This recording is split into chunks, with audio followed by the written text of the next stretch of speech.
Good afternoon, ladies and gentlemen. Thank you for being here. I have a brief statement from the President on the attacks in Mumbai today. Quote, "I strongly condemn the outrageous attacks in Mumbai, and my thoughts and prayers are with the wounded and those who have lost loved ones. The U.S. government continues to monitor the situation, including the safety and security of our citizens. India is a close friend and partner of the United States. The American people will stand with the Indian people in times of trial, and we will offer support to India's efforts to bring the perpetrators of these terrible crimes to justice. During my trip to Mumbai, I saw firsthand the strength and resilience of the Indian people, and I have no doubt that India will overcome these deplorable terrorist acts." End quote. Also, the President this morning placed a call and spoke briefly with President Karzai and expressed his condolences on the loss of his half-brother. With that, I'll take your questions. Just to follow up quickly on the Mumbai attacks, does the U.S. have any indication of what terrorist group may have been behind the attacks or any claims of responsibility at this point? You know, it's obviously quite early, and so I don't have any information on that. Okay. And then to move towards the deficit talks, since the White House hasn't outright rejected Senator McConnell's backup plan, can you give us a sense of how seriously the administration is taking it in terms of whether the counsel's office is reviewing it or OMB is taking a look, anything that would put it on a path where if you had to turn to that backup plan, it would be ready to go? Well, I don't know that the counsel's office is involved. I'm sure that OMB is looking at it. What we said yesterday is, and what the President said, is that we appreciate the fact that Senator McConnell's proposal is effectively an acknowledgement of what we have said all along, that there is no alternative to the United States honoring its obligations, that we cannot play a game of chicken with the full faith and credit of the United States government, and therefore there has to be some mechanism, no matter what happens, to make sure that Congress takes action to do that. This is not a preferred option. The President is firmly committed to significant cuts in spending and to dealing with our deficit and debt problems in a balanced way.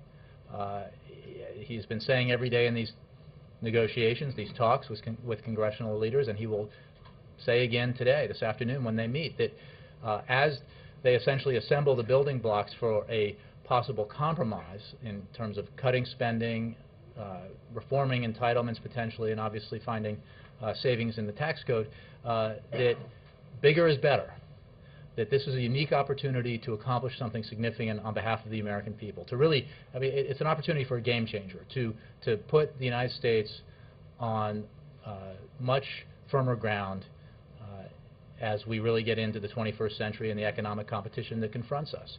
So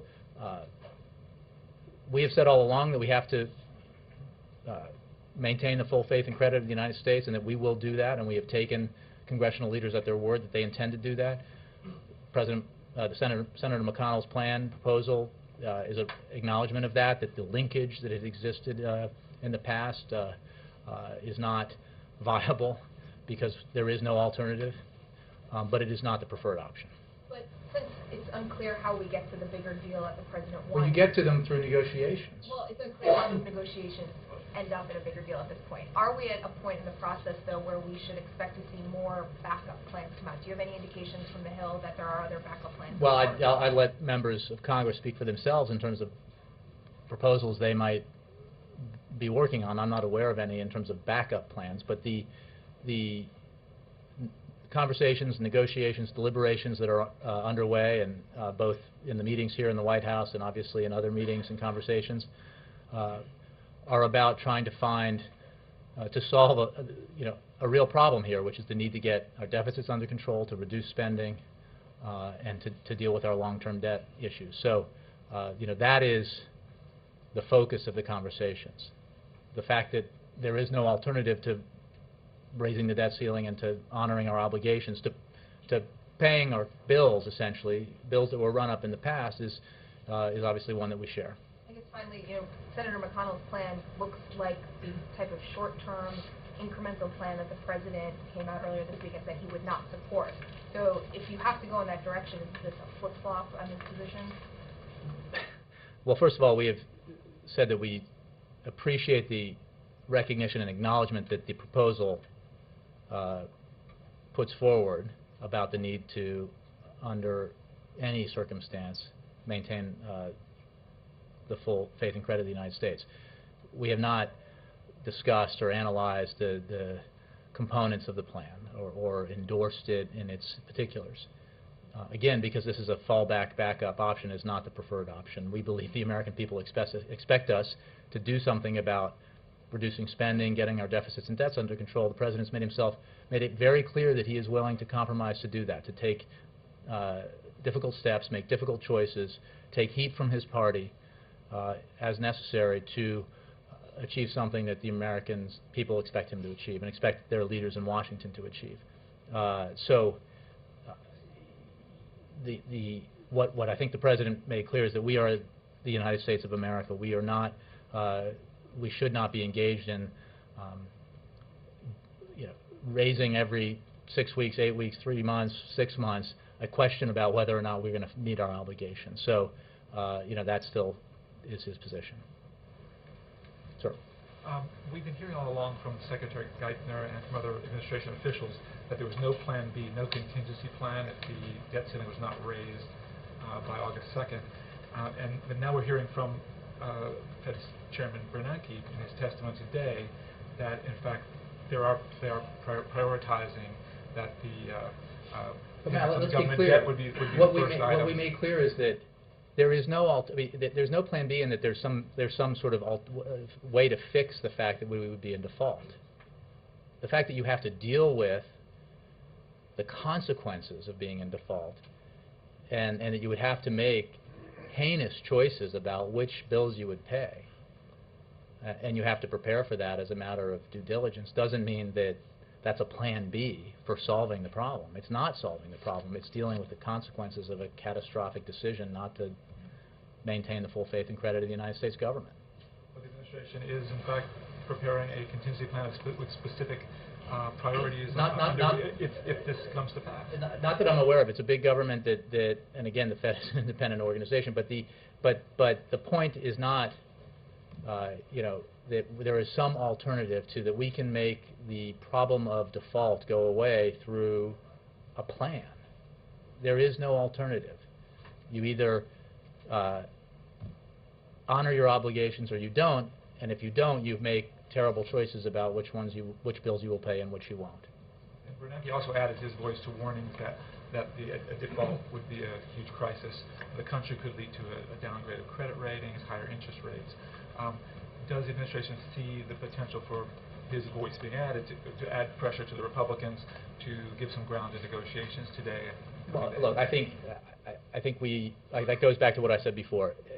Leaders of Congress, including the Senate Minority Leader and the Speaker of the House and others, have said on numerous occasions that we have to honor our obligations and not go into default. So, and that there is, paraphrasing, there isn't an alternative here. So, we welcome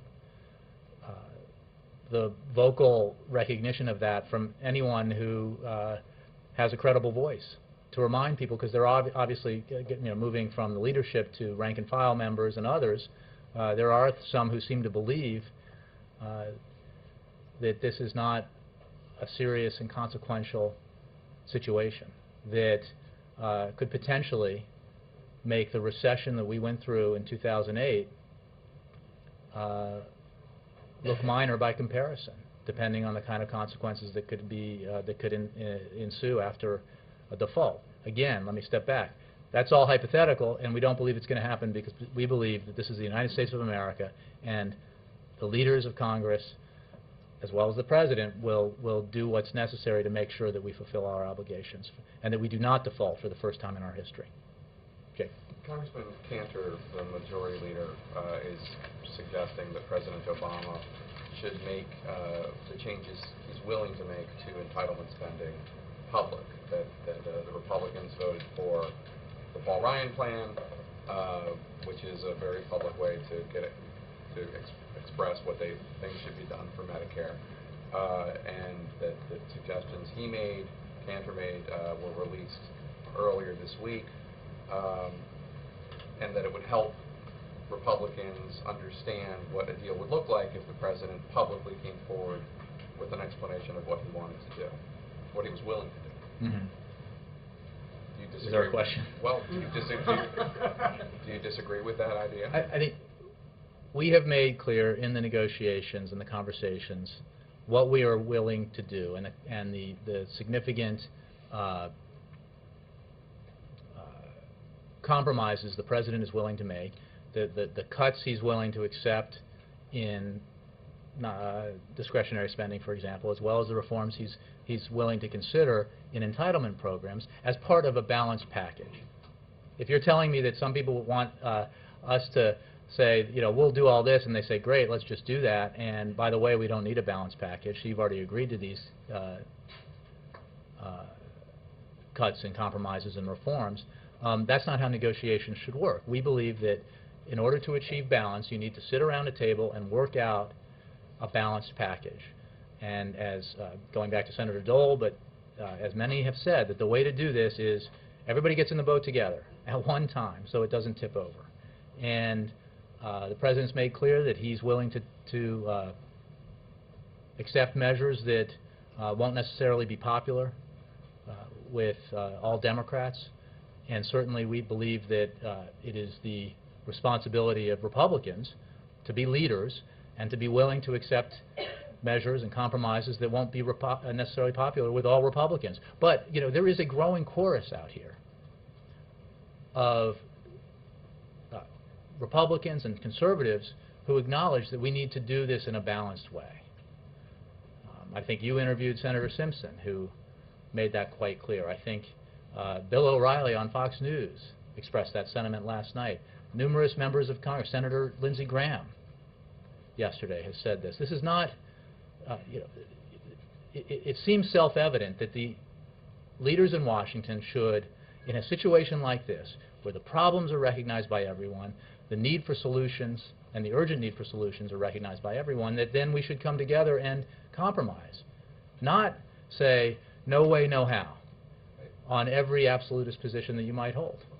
I'm trying to address just the entitlement component of it. And what I'm not going to do, Jake, is publicly say, you know, what all of our positions are on these issues, because that's stuff that's happening in a negotiating room. Well, Republicans are saying that they can't get commitments. I'm not in the room. I don't know what the truth is, but Republicans are saying that they can't get commitments. Mitch McConnell said that an administration official, which I believe is Budget Director Jack Lew, he asked him how much would there be in entitlement cuts next year, and Lew said, and Mitch McConnell did not identify him, but it was Lew, and Lew said $2 billion.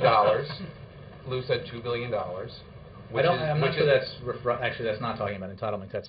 And that is just a false moving of the chains here. When we, you know, you got to compare apples to apples. The president has already committed to significant non-defense discretionary cuts that were embodied in the CR compromise that fulfill the fiscal year funding of 2011, and what the president is seeking and the commitments he's made in terms of the spending he would accept and seeks in terms of non-defense discretionary spending to lock in the savings represented from last year represented in the CR, and to take them even further, and not just to have savings in 1 year. But one of the reasons why he wants a big deal is because you can get a medium-sized deal or a smaller deal, but that doesn't deal with your long-term problem. Only a significantly sized deal in the trillions of dollars, you know, between 3 or 4 is what we've mostly talked about, over 10 to 12 years. That's the only way to really get at the problem of debt to GDP ratio, to bring those costs in line so that we can get our fiscal house in order. That's what the president wants, and he is willing to cut deeply in discretionary spending carefully. He is willing to cut significantly in defense spending if you do it carefully and maintain our national security interests. He's willing to reform entitlements and find savings there, and he's absolutely willing, of course, to make sure that it's balanced and that we find savings in our tax code. So I think that talking about this $2 billion because he's apples to oranges here. He's measuring, you know, he's taking one standard and applying another to to get a figure to make a political point. And that's, look, the budgeteers understand how this works and what you measure against. And the savings the President is willing to find and accept are significant. Everybody who's been a part of this process knows that. People who were in the budget negotiations in the negotiations led by the Vice President, and everybody knows for a fact, because we all lived through it, the negotiations that led to the compromise that forestalled, that prevented a government shutdown for fiscal year 2011 spending, represent the largest and most significant cuts in spending that we've seen. So this is real money and real reduction in spending that the President's been committed to and he remains committed to.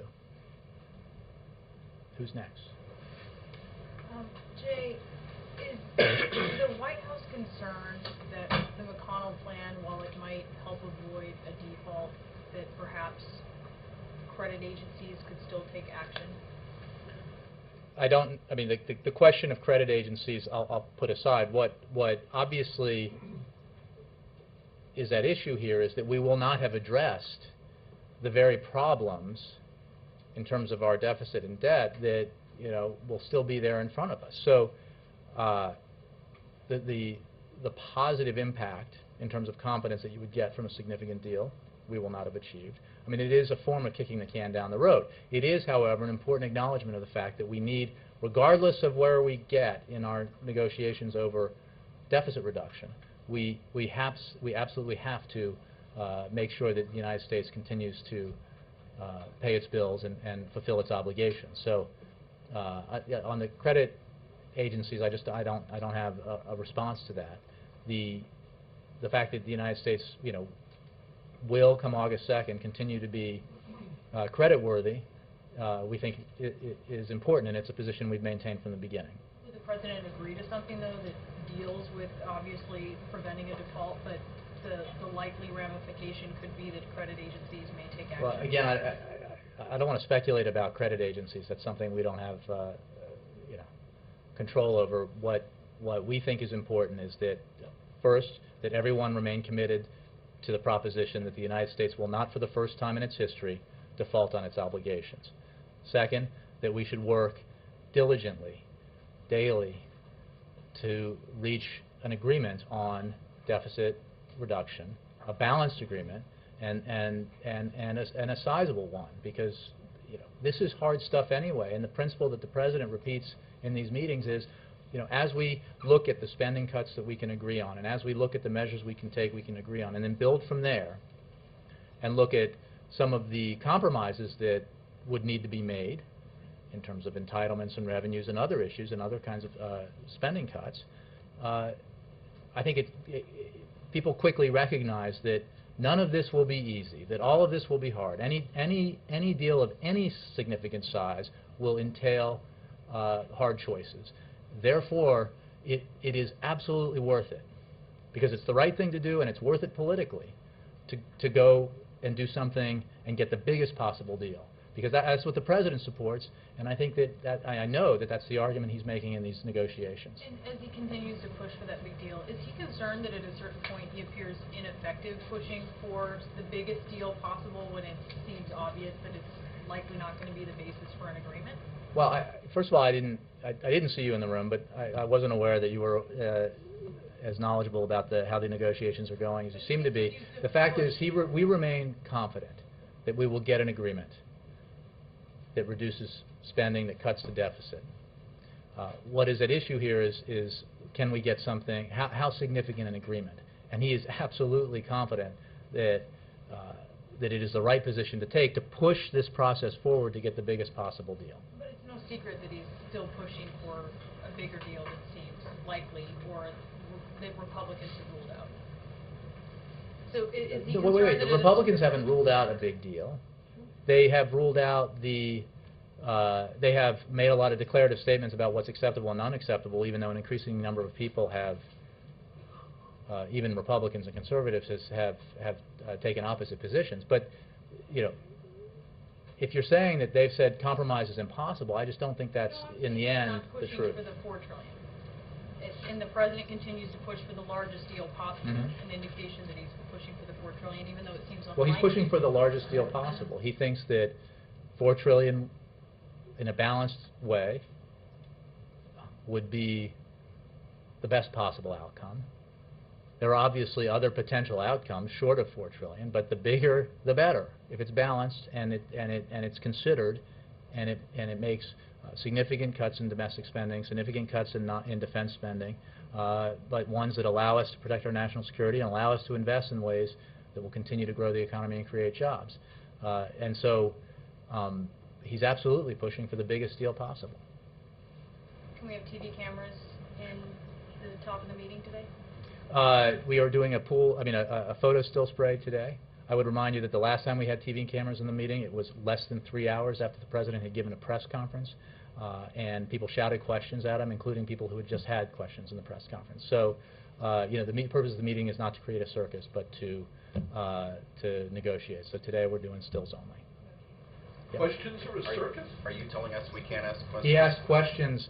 He did a 70-minute press conference last week. He had a 45-minute press conference 3 hours before people walked in, and created. Exhausted everything that we. No, the President will certainly take questions again, but we have, they have work to do. So this isn't a matter. This isn't matter. To say that we can't ask questions. I'm not saying that, Chip. You had questions that day. And we're not allowed. And he to took ask 70 minutes more of questions the day before. You certainly are. I'm just saying we're just going to do a photo spray today, still photo. Well, it's an absurd reason to say that because we ask questions, you're not going to allow cameras in there. So. He's perfectly capable of ignoring our questions. He does it all the time. I mean, does it hurt? Yeah. But anyway, I think it's anyway. I appreciate your opinion, Chip. Could you tell us how the meeting went yesterday generally, and is the President surprised or concerned that John Boehner seems to be pulling back and giving the lead position to Eric Cantor, who seems far less inclined to compromise? The meeting yesterday was constructive. It allowed participants to exchange different views about how we can build on the cuts that we can agree on and how we can get from small to medium to large. And that process continues today. In terms of the President is working with every member of Congress who's in that room. The President's team is working with every member of Congress in that room, and that includes obviously the Speaker and the Majority Leader. The issue here is not about personalities. It's about doing something for the American people that needs to be done, but isn't necessarily easy and requires compromise. So. But Cantor has made very clear he's less inclined to compromise. So does that change the tone in the room away from compromise? I would simply say that what we've said all along, that this is not a time for maximalist positions or we won't do this, no way, no how. That's really not an option. If your goal, the stated goal, the primary objective since the midterm elections that we've heard from Republican leaders and rank and file members is we need to get our spending under control, we need to reduce the deficit, we need to deal with the long-term debt. There is a vast collection of comments and analysis that says the best way to do that, and this is vast, I mean from a broad political spectrum, the best way to do that is to take a balanced approach. Significant cuts in defense, in non-defense discretionary spending, significant cuts in defense spending, significant savings and entitlements, and significant savings from the tax code, plus interest, and that's how you get something big that is done in a way that does not upset the apple cart and does not shift the burden entirely on one sector of society, seniors, for example, or disabled children or their parents. So everybody ought to share in the sacrifice here. But by definition, when you're reducing our deficits and debt by, let's say $4 trillion over 10 to 12 years, it requires sacrifice. And the President's position has always been that the sacrifice ought to be shared. That if you're asking for sacrifice from middle-class families, then you ought to be asking for sacrifice from people who have been extremely fortunate, like himself, people who, say, are able to buy private jets or who pay taxes at a rate significantly lower on $1 billion in income at a significantly lower rate than a fireman or a teacher. So these are not unreasonable positions to take when everybody should be sacrificing. In today's meeting, does the President plan to just open it up to people to talk, or will he lead the meeting, and does he have specific things that he wants to accomplish and a specific direction he wants it to take? I think we will, I'm sure everyone will have a chance to speak. The President tends to open these meetings, and I think that different positions will be presented as we look at the areas where there's agreement, the areas where agreement is relatively close to being within reach, and areas where there is significant disagreement that there needs to be negotiation about. And that's how this process hopefully will move forward. Last question. He has ruled out a 30 or a 60 or a 90-day extension, but if they're close... He said 180 days, too. Okay. If they're close, is he ruling out a one-week stopgap so they can complete the negotiation? Look, what the President thinks we ought to do is get down to work and do our jobs. And in this case, the elected leaders who are here in Washington ought to do their jobs. Or you get to the end, you don't quite have enough time. Well, there is enough time to get this done. And so we're going to focus on the present right now and try to achieve something significant. We believe it's possible. We believe there is momentum in the direction contrary to, some of what you hear in the public sphere. There is momentum towards achieving significant deficit reduction in a balanced way, and not to grab hold of that and try to reach something significant would be a failure of leadership. So the President believes very strongly that that leaders need to lead, that in that room people need to say, this is not about politics, this is not about comparative advantages in next year's election, it's about doing what's right, and we ought to do that. Yes, Mike. Jay, any regrets here at the White House about expanding the group that's in these meetings every day?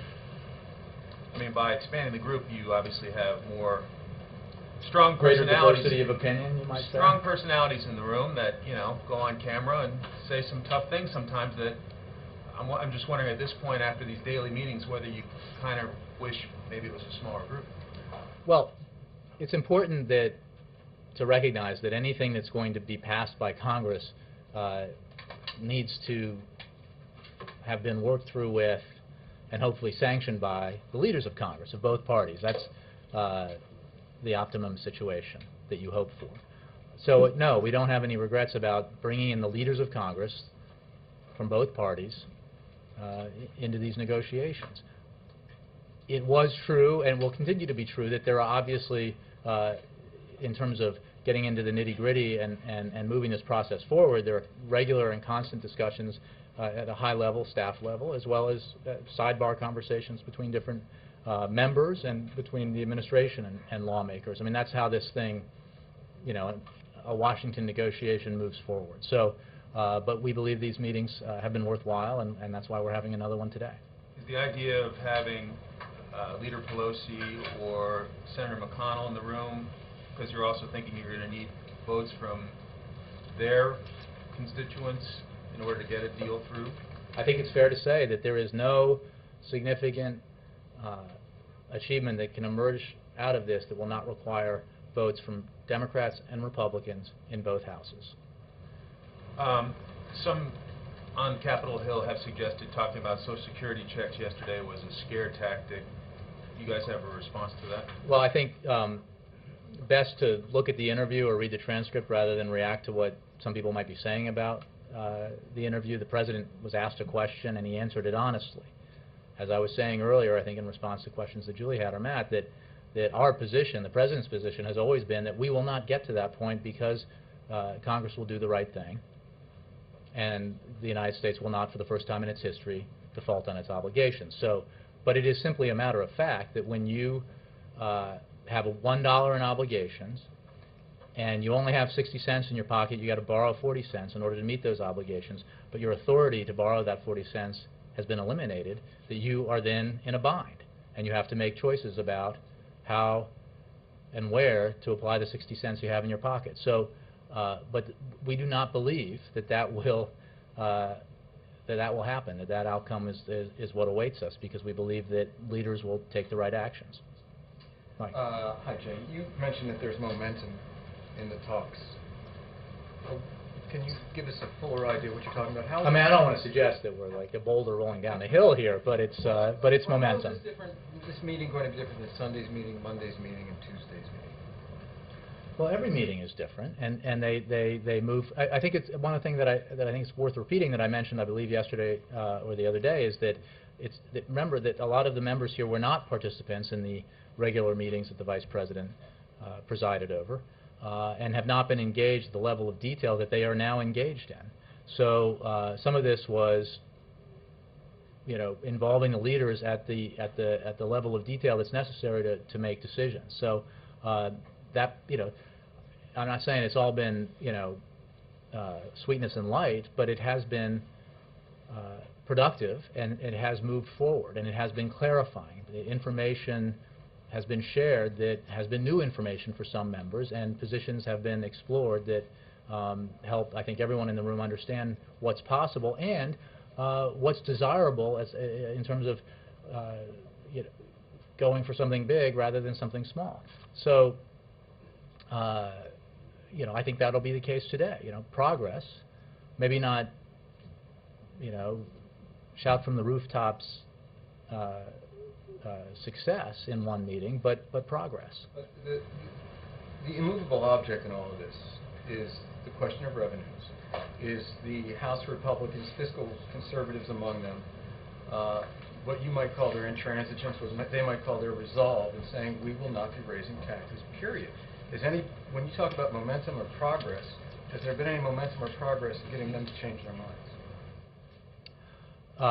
There is, we think, an increasing recognition within the broader community here that a balanced approach is the right approach, that we can't achieve significant deficit reduction and long-term debt reduction if we don't do it in a balanced way, and that you are hearing voices on all sides express this opinion now, and hopefully that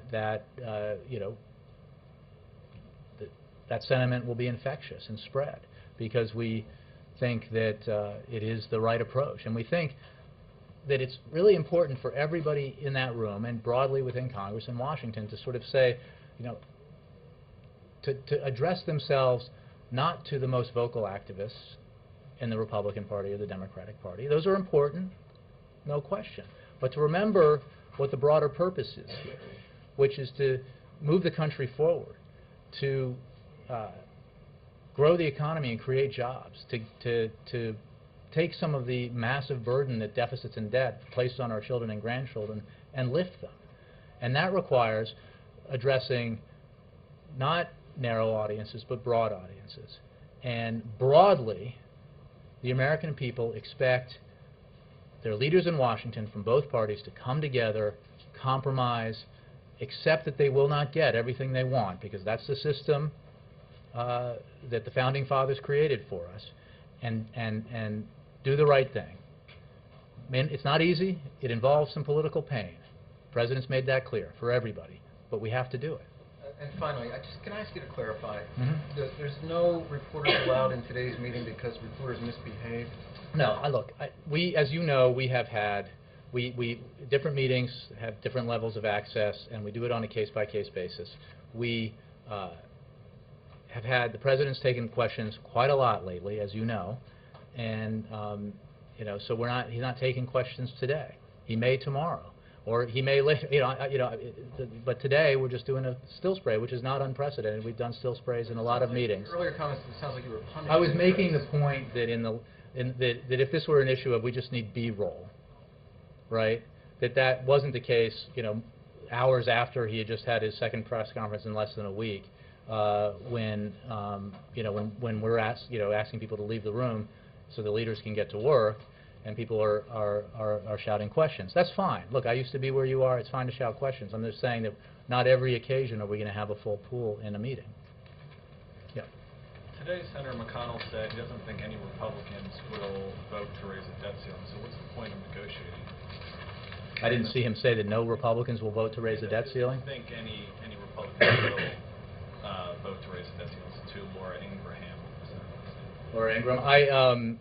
I didn't see that. I mean, I saw some comments he made that I think are unfortunate, but I didn't see that one, and it doesn't really make any sense to me because he's made clear that we absolutely cannot default on our obligations. So by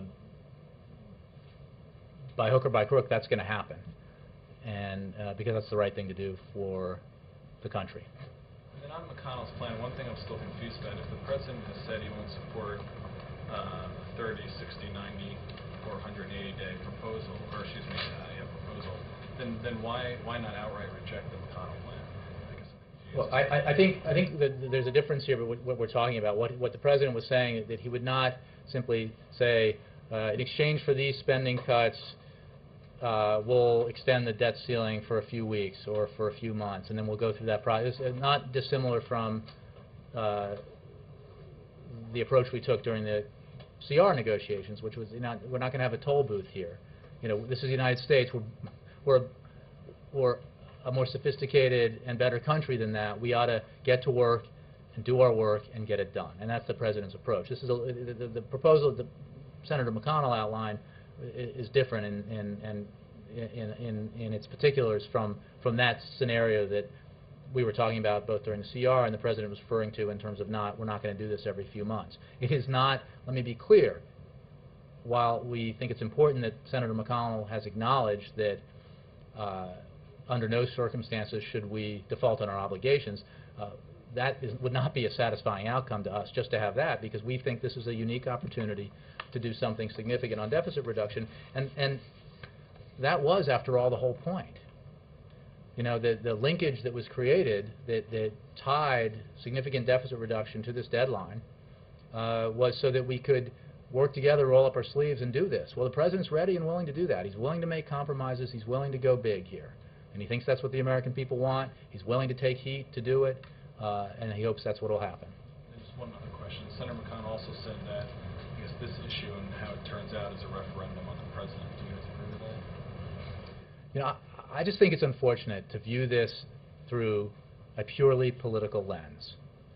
I made the point yesterday that the president in his press conferences and interviews hasn't gotten up there and said, the debt we're talking about here was accumulated over 8 years of a former president and former Congresses, often led by Republicans, who put 2 wars on a credit card and didn't pay for them, who put substantial, massive, self-described massive tax cuts on a credit card and didn't pay for them.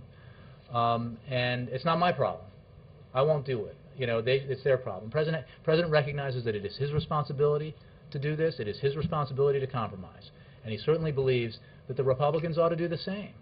And that we're in this together. This is the American economy. It's not the Democratic economy or the Republican economy. And fulfilling our obligations is not, it's not a calculus over, we'll do this because it'll help one side or the other in the re-election or the election campaign in 2012. So, I think it's important to focus on what we're doing here and not make it about politics or electoral politics. Yes, Mark. But it is politics.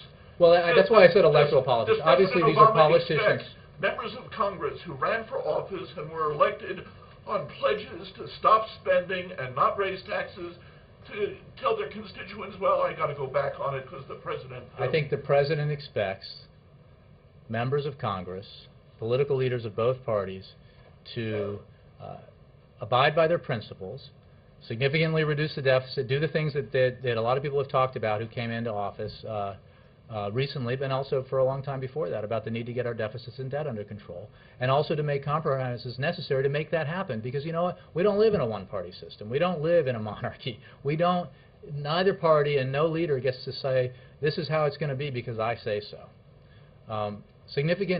You've covered the White House in Washington for a long time. I don't think significant things have happened here in your tenure that didn't require bipartisan cooperation. Ronald Reagan, who is honored by conservatives and Republicans for his service as president, and in particular because he was committed to reducing spending. The fact is he made he accomplished a lot working with the Democratic Speaker of the House, and in those compromises that he achieved, he didn't get everything he wanted, and he actually significantly raised revenue on a number of occasions as part of an overall package to reform Social Security or tax reform. That's the kind of compromise we're talking about here. Bill Clinton and Newt Gingrich. Nobody got everything that he wanted in those budget deals that they eventually achieved. But what they did do was put the American economy on a path towards budget surpluses that at the time, when Bill Clinton left office, looked like they would last for a very long time, as far as the eye could see. And again, I don't think either of those leaders would say that he got everything he wanted out of that. But they compromised, and they did it, and they did something significant that was good for the economy, that during that period, I think more than 20 million jobs were created. You know, this was good for everybody, regardless of political party. If closed-door talks aren't bringing you a breakthrough you want, maybe open-door talks might be the way to go. Well, we might, perhaps. See what's going on in there. Perhaps. You know, I think that you know as well as I do that these are, you know, this is difficult, and one of the reasons why when we talk about, and leaders of both parties have put it in these terms, that you have to get in the boat together, is because that it's hard to get this done because of the differing opinions, and that it requires approaching it this way so that we can get in the boat together and it doesn't tip over. But I'm open to ideas and suggestions for how we get from here to there.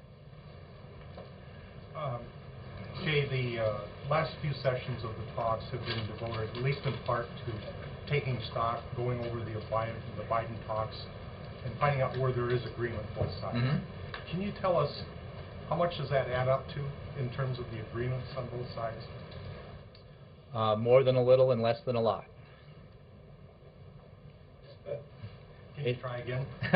No, I'm not going to get into specific details because these are. Is it $1 trillion? First of all, they're not there. They're not there in terms of sorting out all the numbers, the specifics. They're going back and forth.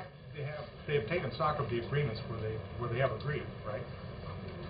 Right, but I think it's important to remember that there are dollar numbers attached to those, but these break down into component parts. And one thing that the Vice President said at the beginning of every meeting that he had in those negotiations, as well as in the middle and at the end, nothing's agreed to until everything's agreed to. So it's not like you can simply say, oh, well, we agreed on all that, and since we don't agree on the rest, we'll just take that.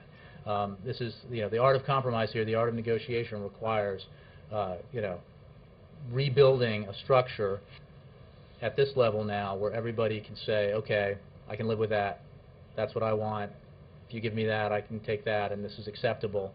And that's what they're doing now. Well, have they made any progress since the $1 trillion mark that the Vice President referred to several weeks ago? You know, I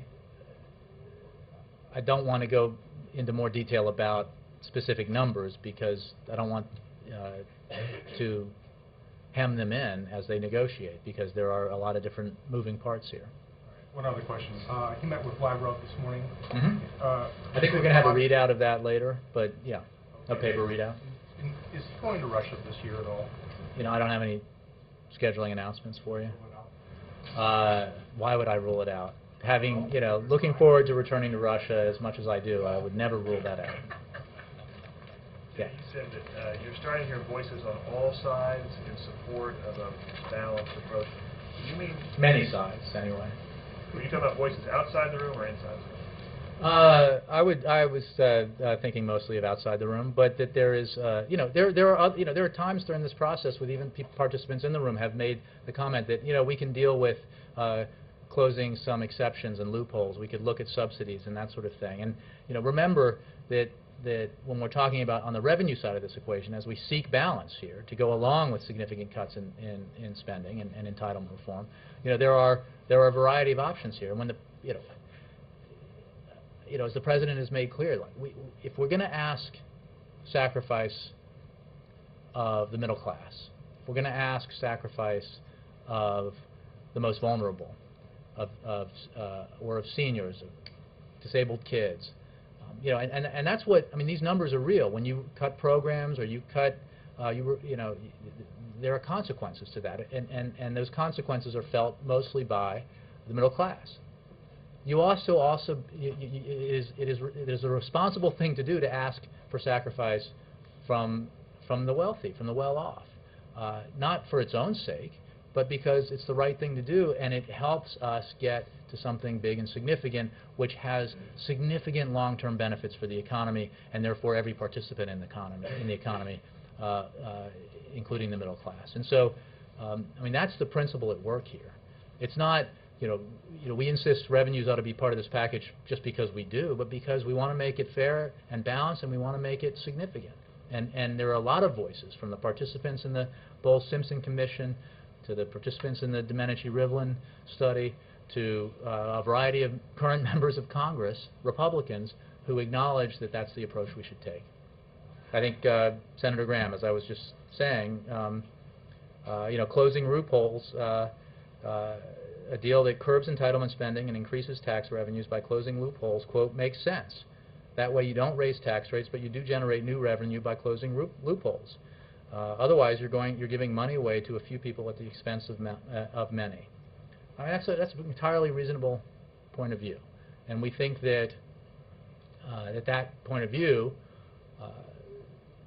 is the right one to take as we approach this effort to find balance in a significant package. Jackie? Some of these fallback outlines of packages, like Senator Reid and others that people talk about, only have spending cuts in them. And given the prospect that a fallback might very well be spending cuts only because of the difficulty getting agreement on revenue, you said the President insists that revenues be part of this and shared sacrifice. Does the President rule out supporting or signing anything that doesn't have some revenue-raising component? I'm not going to hem him in. I'll let him answer that question when I'm sure he might get it at some point. The point I think is important to make is that there is no significant deal here that doesn't require balance.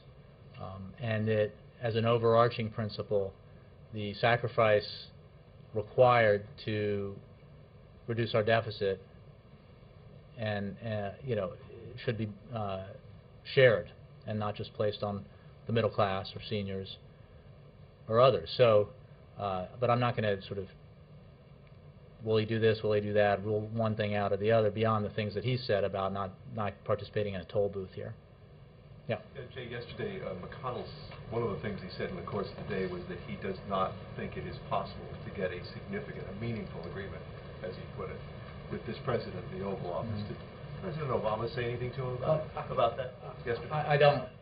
I won't read out the conversations in the meeting, but I think that the president addressed this yesterday in his interview with CBS, and I think that it's important to point out here when I talk about the audiences that we're talking to here.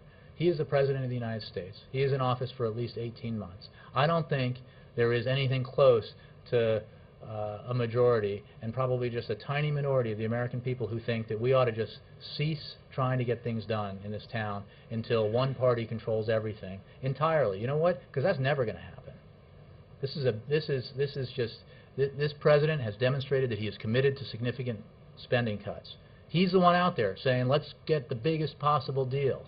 And that big possible deal includes significant reductions in discretionary spending, significant reductions in our defense budget, significant savings out of the entitlement programs, and significant savings out of our tax code. And it involves making tough choices that are not politically comfortable. But that's what he expects. That's what he knows the American people expect of him, and he thinks that they expect it of leaders of both parties in Washington. Is there any concern here that the main motivation for McConnell's proposal was to shift the political blame for raising the debt ceiling purely onto the president's shoulders? We look at it simply in terms of the factual acknowledgement here that there is no alternative to the United States maintaining its creditworthiness and fulfilling its obligations, and that's an important acknowledgement. The analysis of the political component of this we'll leave to you guys. The point I want to make is that is not the preferred option, because we don't think that's what this has been about. This has been about trying to do something significant and real on reducing spending and propelling our economy forward. Yes, ma'am. Yes, thanks, Jay. Obviously, there's been, and this is not a totally unrelated subject for you, so there's been continuing revelations about the controversy surrounding the Murdochs and News Corp. Yesterday, Commerce Committee Chairman Senator Rockefeller called on appropriate agencies to look into it, and today Senator Lautenberg, his counterpart, called on DOJ and the Securities and Exchange Commission to look at it under the Foreign Corrupt Practices Act. Is this situation on the White House's radar, and is DOJ, to your knowledge, in contact with their counterparts in Britain to find out whether any U.S. laws have been implicated? It's not on our radar in the sense that we're having discussions about it. Everyone reads newspapers and catches the news reports, and so we're aware of it, but not that it's not. You know, we have some other issues we're dealing with. In terms of the Department of Justice and the SEC, I would just refer you to them. And just a completely unrelated subject, it's been reported that Brian Bond, who was in charge of constituency relations for lesbian, gay, bisexual, and transgendered issues, is leaving the White House for the DNC. You know, currently there's no senior LGBT advisor to the president on this issue, arguably one of the biggest, you know, civil rights questions of his presidency. Does the president plan to appoint someone to advise him on these issues going forward? You know, I don't have any personnel announcements for you. I think that he's you know, his record on these issues is something he's proud of, and you know, he gets advice from a lot of quarters. I don't have an announcement for you on that. Chris? Yeah, on July 7th, DOJ announced it would no longer oppose married same-sex couples who are seeking to file joint bankruptcy petitions, and that was a move that DOJ had opposed in the past, basing it on DOMA. You in the briefing room, however, in the past have said that the president doesn't have the ability to wave a magic wand and change policy, and that was with regards to immigration situations and same-sex couples seeking equal treatment. Can you explain what the difference between those situations is, and also whether or not the president supports DOJ's decision to allow same-sex couples to file joint bankruptcy petitions? You know, Chris, I honestly haven't talked about this with him in terms of that specific decision by DOJ, so I would have to refer you to that. I think the overall principle that he doesn't have a magic wand, although some of us wish he did sometimes, maybe this week in particular, to make things happen is just a statement of fact. So, and there are processes that involve legal analysis and decisions that obviously are handled over at the Department of Justice. So I just don't have any more information for that on you. But the president has said that until there are final court rulings, that he expects DOMA to be enforced. Is this situation, does the president feel that this is enforcing DOMA by allowing same-sex couples to file joint bankruptcy petitions? I haven't had that conversation with him. I mean, I can take that question for you. Kristen. Jay, is the president open to discussion of a balanced budget amendment as part of a debt deal? The president believes that we do not need to amend the Constitution to cut the deficit. We need to get beyond politics as usual and find bipartisan common ground. You know, balanced budget amendment has today and has always been about ducking responsibility rather than taking our challenges head on. This is not, you know, we don't need, I mean, the Constitution should not be used to simply abdicate responsibility. You know, what we need to do here is not complicated. It does not require a constitutional amendment and ratification by preponderance of states here. It requires people rolling up their sleeves, the leaders, the representatives of the people in the Congress and the President, the Vice President, and others here, and working out a compromise to achieve a goal that we all share, which is significant deficit reduction, a plan that gets our fiscal house in order, that deals with our long-term debt. It is something we can do. And in some ways, while these are hard issues, it is something we can do easily if people accept the principle that we have to compromise to do it. So no, we do not support the balanced budget amendments. Also, can you just say, are Medicare cuts on or off the table at this point, and is that something the president intends to turn attention to today? Entitlement savings are something that, you know, we will absolutely continue to look at.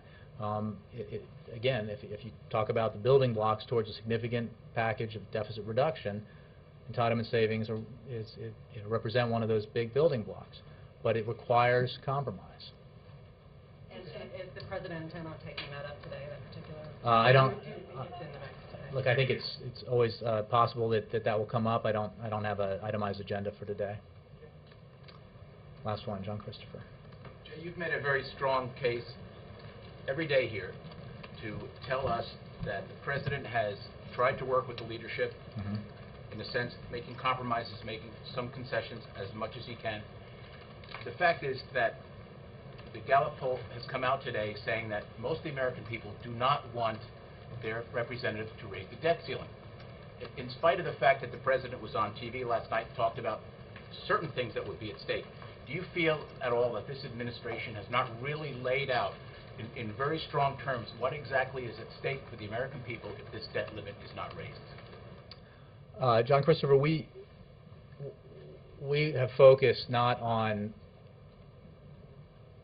laying out the consequences of default, because we believe and take leaders in Congress at their word that action will be taken to prevent that from happening. We have focused our energies rather on trying to achieve a deficit reduction compromise that gets our fiscal house in order. So I think it's easy to understand why most Americans don't have a lot of time to focus on what is a debt ceiling. I mean, honestly, did anybody in this room before they had to cover issues like this have any idea what a debt ceiling was?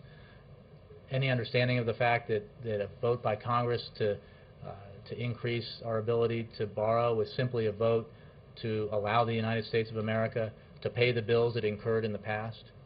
I think every American, or certainly a vast majority of Americans, would accept the principle, if asked, that the United States should pay its bills, just like they're asked to pay their bills. So, again, but we have not focused on the consequences of default because we don't believe there will be a default. Thanks, guys.